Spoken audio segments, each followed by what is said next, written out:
Kubabarirwa ibyaha ntibituruka ku mirimo myiza cyangwa ikindi kiguzi uretse ku maraso ya Yesu Kristo. Kurikira ivugabutumwa kuramya no guhimbaza Imana kuri YouTube channel God Official. Yesu ni yamamare.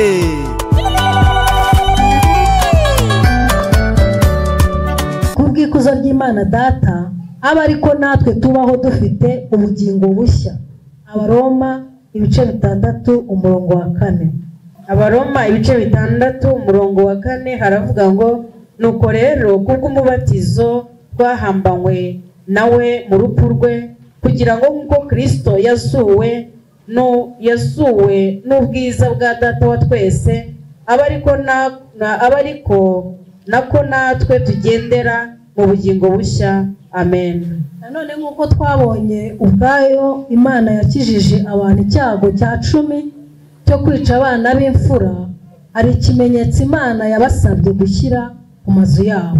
Twahita twibaza tuti, icyo nigeze kukivugaho, twahita twibaza tutese Imana ntabwo yari izi gutandukanya amazu y'Abisiraheli n'ay'Abanyegiputa? Igisubizo ni oya, ahubwo yashakaga uruhare rwa buri muntu mu guhitamo imbabazi zayo. Bisa na biriya Yesu yabwiye umuntu yasanze ku kidendezi cya Betesida, urashaka ko gugirirana. Yesu yashakaga ko atobora akavuga ngo ndashaka gukira, kuko Yesu yari abishoboye kumubwira ngo haguruka wigendere, ariko we yifuzaga ko mbese igihe cyose Yesu ashaka ko tugira uruhare mu byadukorera, tugaragaza ubushake no kwizera kwacu muri twebwe ko ari icyo ashoboye. Natwe rero turasabwa guhitamo imbabazi z'Imana, kwakira kandi twiyegurira Yesu Kristo kugira ngo tuzakire urupfu rw'iteka nk'uko biboneka mu gitabo cy'Abaroma 8 umurongo wa 2. Avuga ngo nuko rero abari muri Kristo Yesu nta teka bazacirwaho. Imana tugirire neza. Rero hari ukuntu Imana yagiye igaragaza Yesu mu bihe byose. Yesu niwe ntama yatambwe igihe Adamu yambaraga uruhu rwayo. Niyo ntama ya Pasika yacu.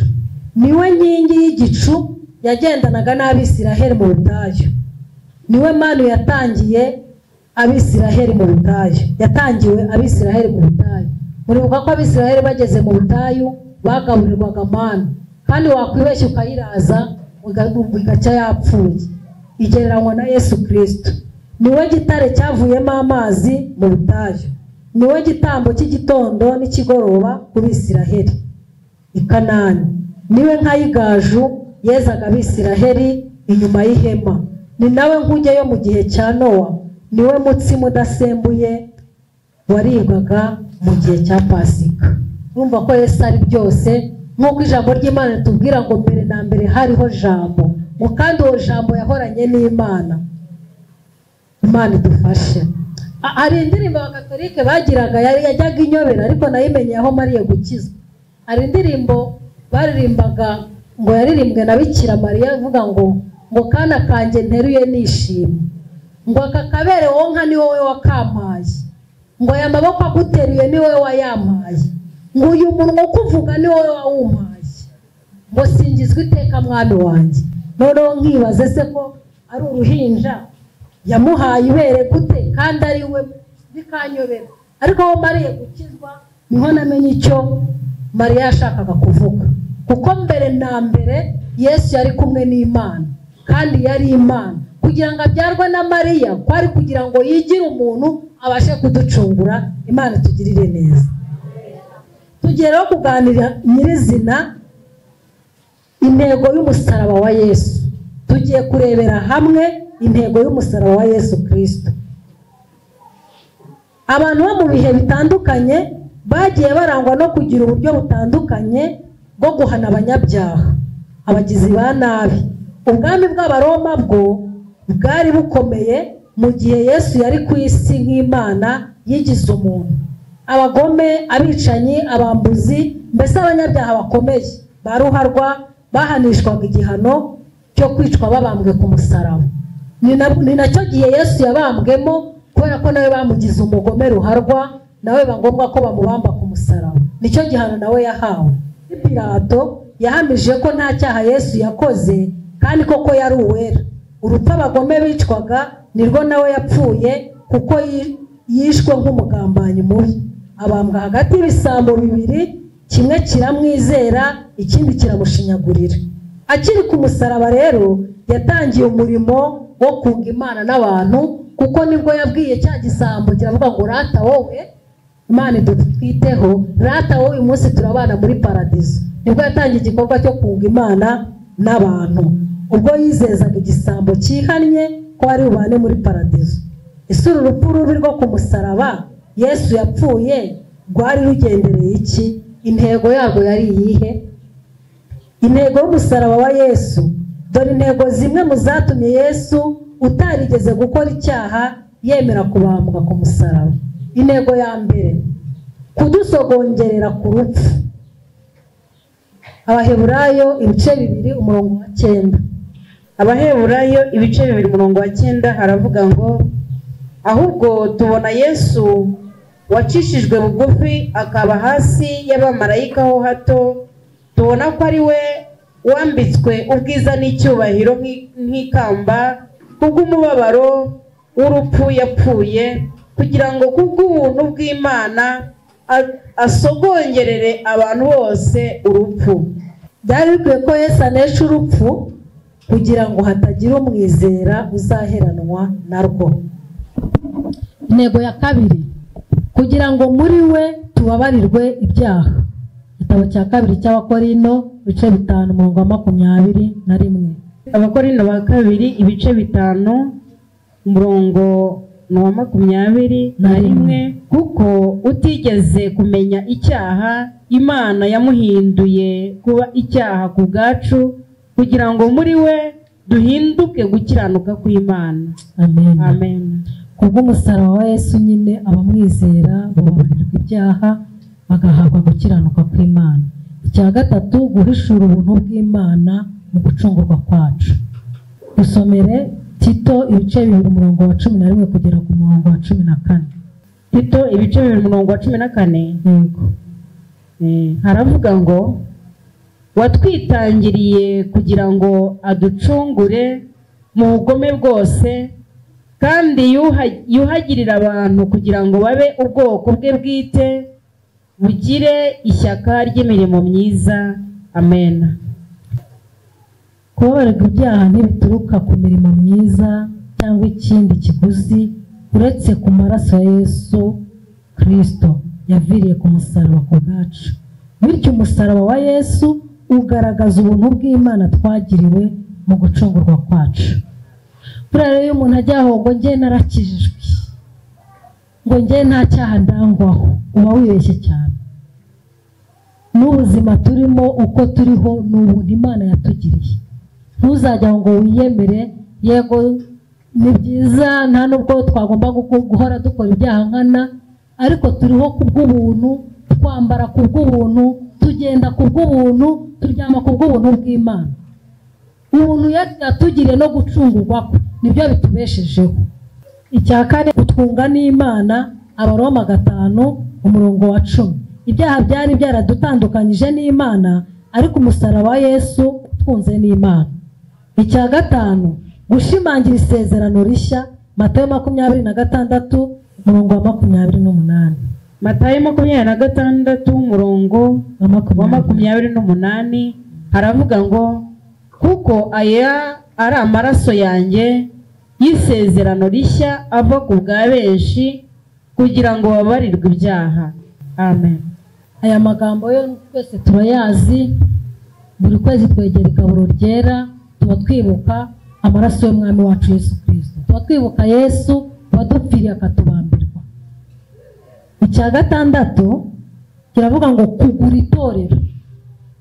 Ibyakozwe n'intumwa 20:28. Itorero ntabwo ari inyubako, itorero si mu gihuru dusengeramo, itorero ni imitima yacu. Ntabwo itorero ari inzu mureba, ntabwo ari yo torero.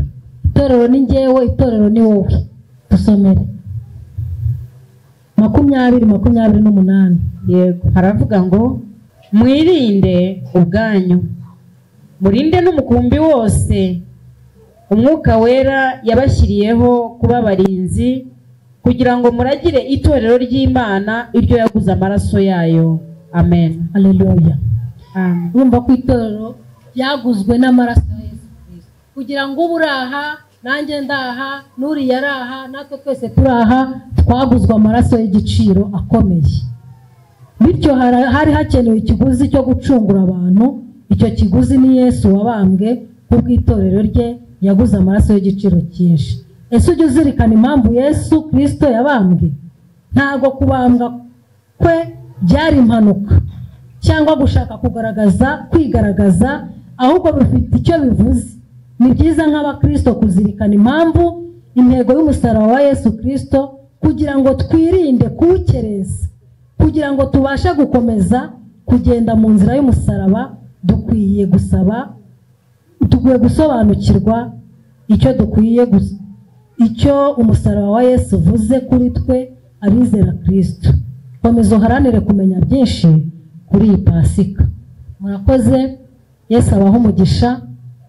Inyigisho yanjye nawe hagarariye, ariko ni ukuri dukomeze kuzirikana uburyo Yesu yatuzukiye.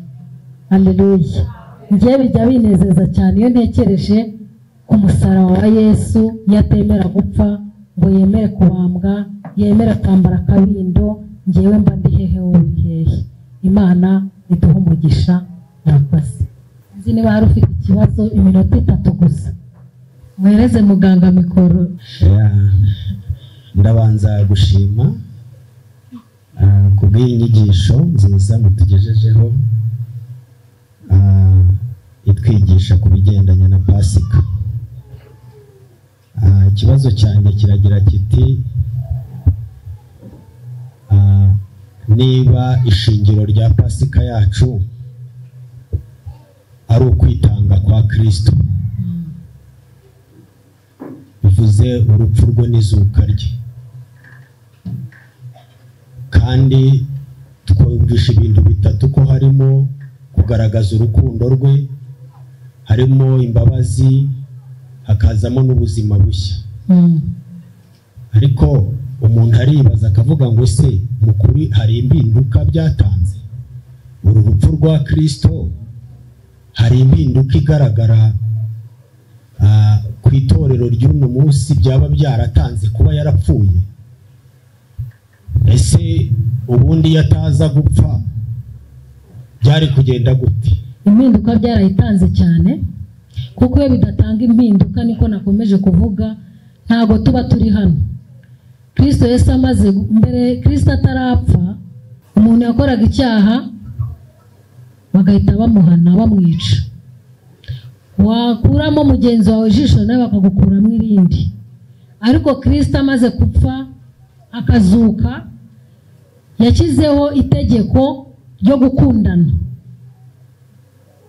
Ni nacyo dukwiriye kumenya, ariko urukundo uko byagenda kose ni itegeko ry'umwami wacu, kuko ukunda mugenzi wawe ntiwamukuramo ijisho. Arakoze cyane. Impinduka yabaye, twabonyemo mu bintu bitatu, urukundo n'imbabazi. Ariko reka mvuge ku mbabazi.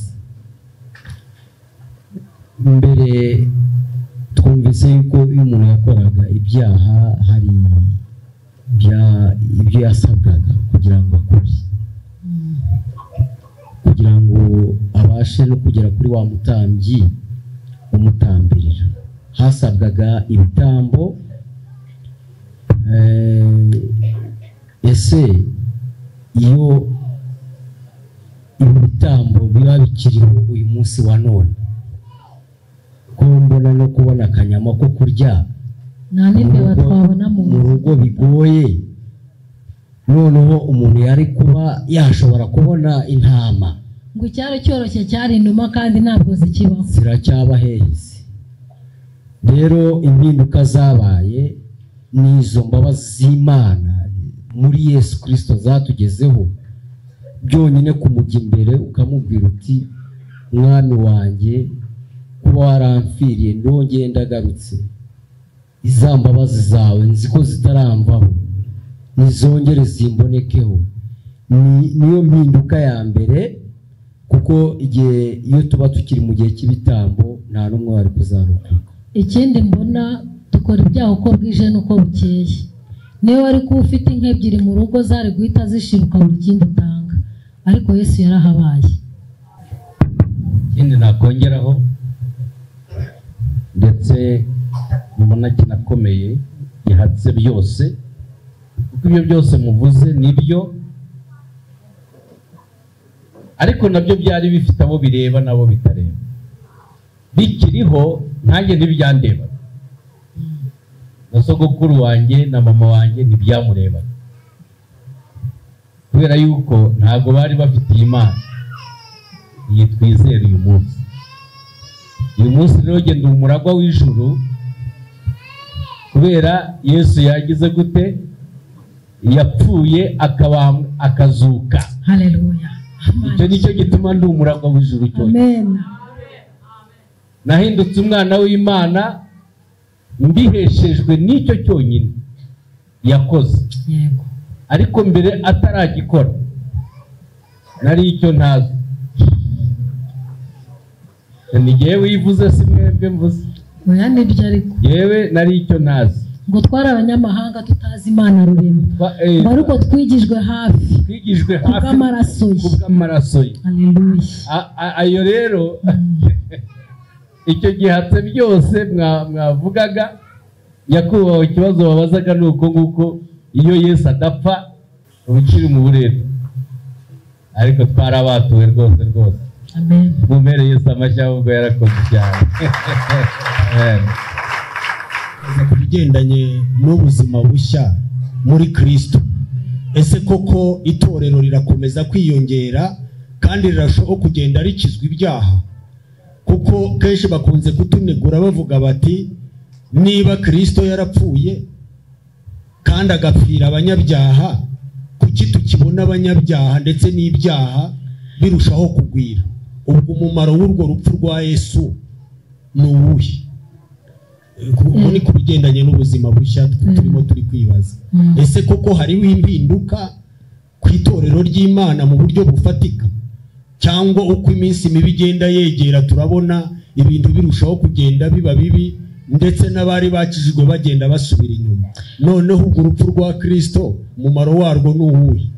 Impinduka n'umumaro w'urupfu rwa Kristo ni ukuri ibyaha birahari byinshi cyane, ariko umuririmbyi akimara kuririmba aravuga ngo Uwiteka umucamanza, ngo iyo ambonyeho amaraso ntabwo ancira urubanza rubi, ahubwo anyita umukiranutsi. Bivuze ngo njyewe Devota nimara gukora icyaha nkamenya ko nakoze icyaha, mwikubita hasi imbere y'Uwiteka nkavuga ni Mwami Yesu, kubw'amaraso yawe ndasaba imbabazi.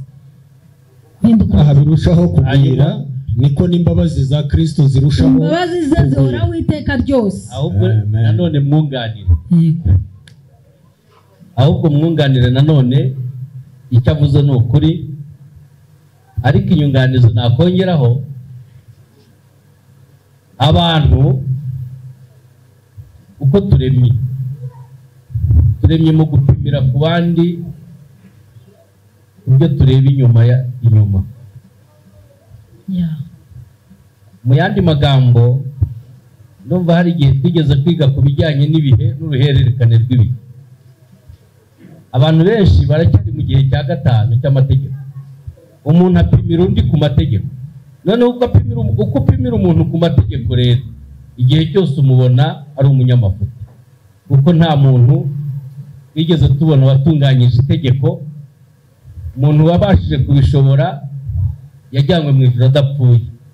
Hanyuma noneho iryo pima ryacu dupimira abantu mu gipimo cy'amategeko, aho kubapimira ku maraso ya Yesu. Ko amaraso ya Yesu ntabwo tuyanywa, nta nubwo tuyisiga, nta nubwo tuyoga, ahubwo agira agaciro binyuriye mu kwizera Yesu. Amen. Haleluya. Agira agaciro binyuriye mu kwizera Yesu. Nicyo wari uvuze mu kanya ngo Uwiteka umucamanza yambonyeho amaraso ntacira urubanza rubi. Niwe wenyine ufite ubushobozi bwo kuyabona kuri wowe. Nta yindi mikorosikopi, nta yindi termometre, nta yindi baho, nta muyobozi, nta musivili, nta musirikare ufite ubwo bushobozi bwo kumpimamo amaraso ya Yesu. Uwiteka umucamanza wenyine niwe wenyine ufite iyo mirebere yo kumbona nimba nizeye akambonaho amaraso ya Yesu. Niyo mpamvu Yesu akiri ku isi yaduhaye gasopo atubuza gucirana imanza. Wese utekereza ko ari iyihe mpamvu Yesu yabwiye abantu ngo nimucirane imanza kandi azi ko abantu tuzababona bakora ibyaha? Jewe urambuza gucira Joseph urubanza gute kandi namubonye akora ibyaha? Kuki ntamucira urubanza?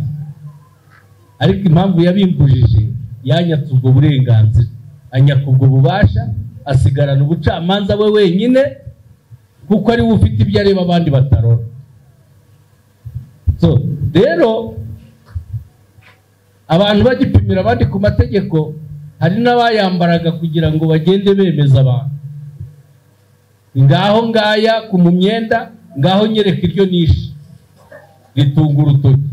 None rero ntitukiyambara ahubwo badupimira muri icyo gishushanyo. So, abantu rero bigaragara yuko bataramenya itandukaniro ry'umuntu wa kera n'umuntu mushya. Ntabwo baramenya itandukaniro ry'umuntu wa kera n'umuntu mushya. Ese nabaye mushya bigenze bite? Nuko nogejwe, ntabwo ari uko narogejwe cyangwa se narongeye ndavuka, mvuka bundi bushya. Kuvuka bundi bushya rero ni ukwizera Kristo nk'umwami n'umukiza. Haleluya, amen. Ibyo nibyo byari byayoboye Nikodemo ngo ese nasubira mu nda ya mama nkongera nkavuka? Yesu aramubwira ati ariko ko nkubwira ibyo mu mubiri ntubyumve, ninkubwira iby'umwuka urabyumva ute? Guhinduka mushya nongere mbisubiremo ni ukongera ukavuka, icyo ni kimwe. Icya kabiri ni uko nogejwe. Iyi myenda yose twambaye, impamvu twayijyanyeho abantu bari ntibaduseke ni uko twayimeshe, ntabwo ari uko ari myiza. Uzi nimba bacyuriye, ariko n'iyi yanjye nambaye niko bimeze. Iyi myenda nambaye impamvu nayizanye hasi uko ari myiza, ahubwo ni uko imeshe. Ubu nibeshye nkamara ukwezi ntayimeshe, sinayijyana aho abantu bari. Ese noneho ngewe ninde umeze? Ese amesheshe iki? Amen. Kugira ngo mpore ngeye njyaho abantu nafite ikimwaro, ninde umesa kandi ameseshe iki? Ninde wakimpa igisubizo ra? Umesa ninde? Kristo. Amesheshe iki? Amaraso. Imana ibahe umugisha. Imana ibahe umugisha. Turashoje amasaha yagiye. Ndongera kubibutsa, nyamuneka mukande subscribe kuri Mama Nana Official.